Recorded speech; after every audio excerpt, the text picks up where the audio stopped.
काफ़ी ऐसे बच्चे हैं जो अभी भी सीरियस नहीं हुए हैं, ठीक है, अभी भी रील में यहाँ पर पूरा समय बिता रहे हैं, इंस्टाग्राम पे लगे पड़े हैं, फेसबुक पे लगे पड़े हैं और दुनिया जहान की सारी चीज़ें फॉलो कर रहे हैं। उनसे मेरा एक अनुरोध होगा कि पहले तो आप अपने समय को बर्बाद करना बंद करें।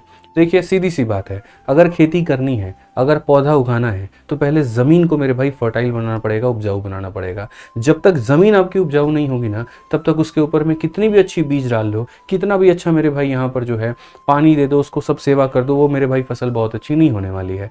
तो ये जो अंतिम के अगर 45 दिनों में अगर आप सिलेक्शन का सोच रहे हैं, तो सबसे पहला काम अपने जीवन से वो सारी नेगेटिविटी को दूर करना होगा और अपने टाइम वेस्टिंग के जितने भी मेरे भाई आपके समय जहाँ जहाँ पर बर्बाद होता है बात करने में, फ़ोन पे, मूवी देखने में और ये सभी चीज़ों में, उसको बंद करना पड़ेगा आपको। अब अगर हम बात करते हैं यहाँ पर, तो सबसे पहले देखो कम समय को लेकर के घबराना मत, बहुत ज़्यादा पैनिक मत करने लगना यहाँ पर कि सर देखिए समय बहुत कम है, ऐसे में हम कैसे करेंगे, सर उन टीचर ने वो सीरीज़ स्टार्ट कर दी है, सर हमारा दोस्त कह रहा है वो वाला मॉक टेस्ट लगा लो तो ज़्यादा बढ़िया होगा, क्या हम पेपर दे पाएंगे कि नहीं दे पाएंगे।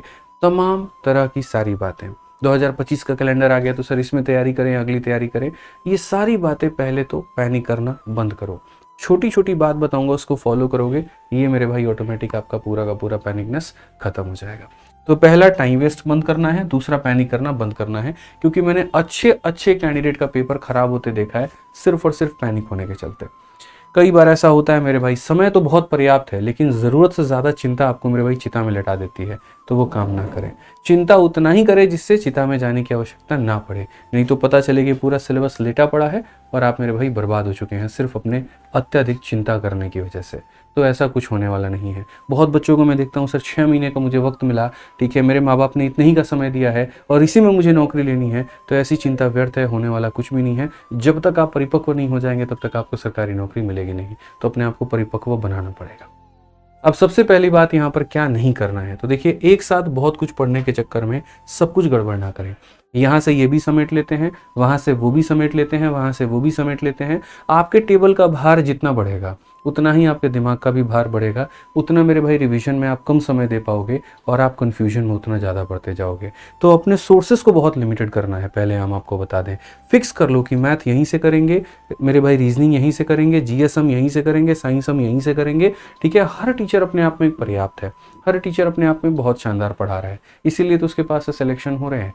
बड़ा इंस्टीट्यूट है तो ज़्यादा सिलेक्शन होता है, कम मतलब छोटा इंस्टीट्यूट है तो कम होता है, लेकिन होते हर किसी के पास में है। मुझे लगता है आपको भीड़ देख करके नहीं पढ़ना चाहिए, जहाँ पर आपको समझ में आता है आपको वो पढ़ना चाहिए। अब ये नहीं है कि करंट अफेयर कहीं तुम 10 गो टीचर का PDF लेकर के बैठे हुए हो, तो मेरे भाई आपको साइबर कैफे वाला थोड़ी बनना है कि आपको थोक के भाव में उसको बेचना है। आपको अपनी ज़रूरत की चीज़ें निकालनी है, पढ़ना है, सिलेक्शन लेना है, बात खत्म, ठीक है।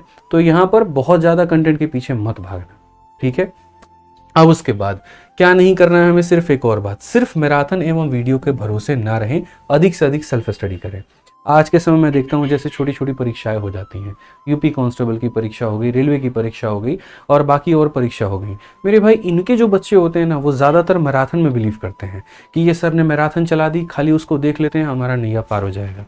मेरे भाई यहाँ के बच्चों को SSC वाले, सीजल वाले बच्चों से सीखने की आवश्यकता है, ठीक है। सीजल के जो स्टूडेंट होते हैं उनकी एक खास बात ज़रूर होती है कि वो कभी वीडियो के चक्कर में नहीं रहते। जितना महत्व वीडियो को देते हैं उतना ही महत्व मेरे भाई वो अपने प्रैक्टिस को भी देते हैं। और यही कारण है कि भारत में UPSC के दूसरे बाद में सबसे बड़ी वो सरकारी नौकरी है, थोड़ी कठिन भी सरकारी नौकरी है और उनमें वो सिलेक्शन ले भी पाते हैं। आप अगर थोड़ी सी 19 रणनीति को अपने अंदर में डालोगे, थोड़ा सा वो अपने मतलब कहते हैं ना उसके आदतों को अपने रगों में डाल लो, तो वो आपको बहुत फ़ायदा पहुंचाएगा। सिर्फ वीडियो अगर सिलेक्शन कराता तो एक एक वीडियो पर 1.5 लाख, 2-2 लाख, 5-5 लाख, 10-10 लाख व्यूज़ होते हैं, एक नॉर्मल टीचर के होते हैं। तो मेरे भाई ऐसे तो फिर सबका सिलेक्शन हो जाना है, नहीं होना है। वीडियो से कंसेप्ट सीखा जा सकता है, असली सिलेक्शन आपके कलम रगड़ने से होगा, आपके खुद के प्रैक्टिस करने से होगा, खुद को घीसने से होगा, ये ध्यान रखिए। वीडियो में कोई टीचर ये बता सकता है कि चलो ये सभ्यता थी, इसके बाद में ये आया, इसके बाद कब चोला है, कब राष्ट्रकूट आया, सब कुछ आए, लेकिन जब तक आप उसको रिवाइज नहीं करोगे वो आपको याद नहीं होगा।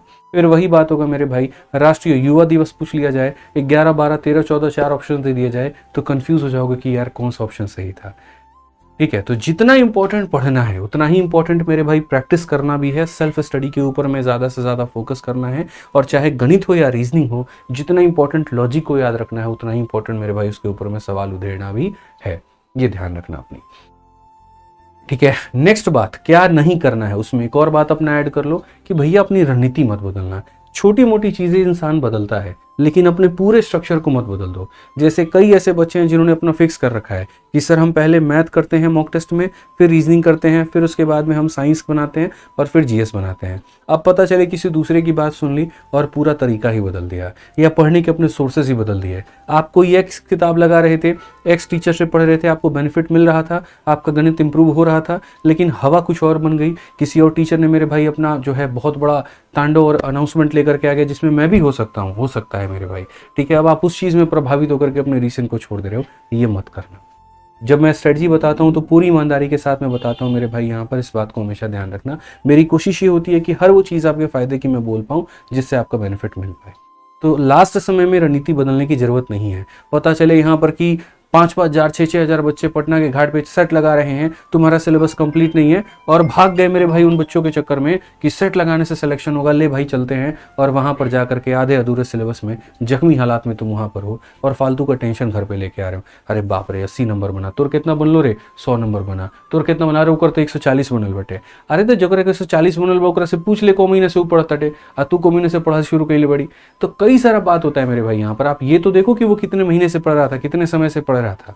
क्या पता मेरे भाई जिस सेट को वो लगा रहा है उसी टीचर के पास में वो पढ़ता हो, तब जाकर के उसके उतने नंबर आ गए हो, ठीक है। तो ये बात भी ध्यान रखना पड़ता है आपको पीछे की चीजें नहीं पता होती, इसलिए मैं आपको बोलूंगा पैनिक मत करना, परेशान मत होना, ओवरलोड लेने की आवश्यकता नहीं है, और बहुत ड्रास्टिक अपना जो है सिलेबस में और स्ट्रेटजी में बदलने की आवश्यकता नहीं है।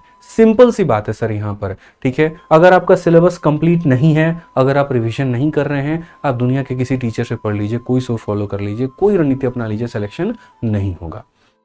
सिलेबस खत्म करना बहुत ही ज़्यादा जरूरी है, एक फैक्ट की बात है यहाँ पर। ये खत्म नहीं होगा, कुछ भी कर लो मेरे भाई, नहीं होने वाला है यहाँ पे। हम खुद आपके पास में हैं, आपके साथ में हैं, आपके बगल में हैं, ठीक है, आपके कंधे पे अपना हाथ रखे हुए हैं, बस आप पढ़िए, ठीक है। चलिए तो मिलेंगे अगली वीडियो में। आज के लिए दोस्तों इतना ही। अच्छे से पढ़ाई करिए, खुश रहिए, मस्त रहिए, ध्यान रखिए। Love you all, take care, bye.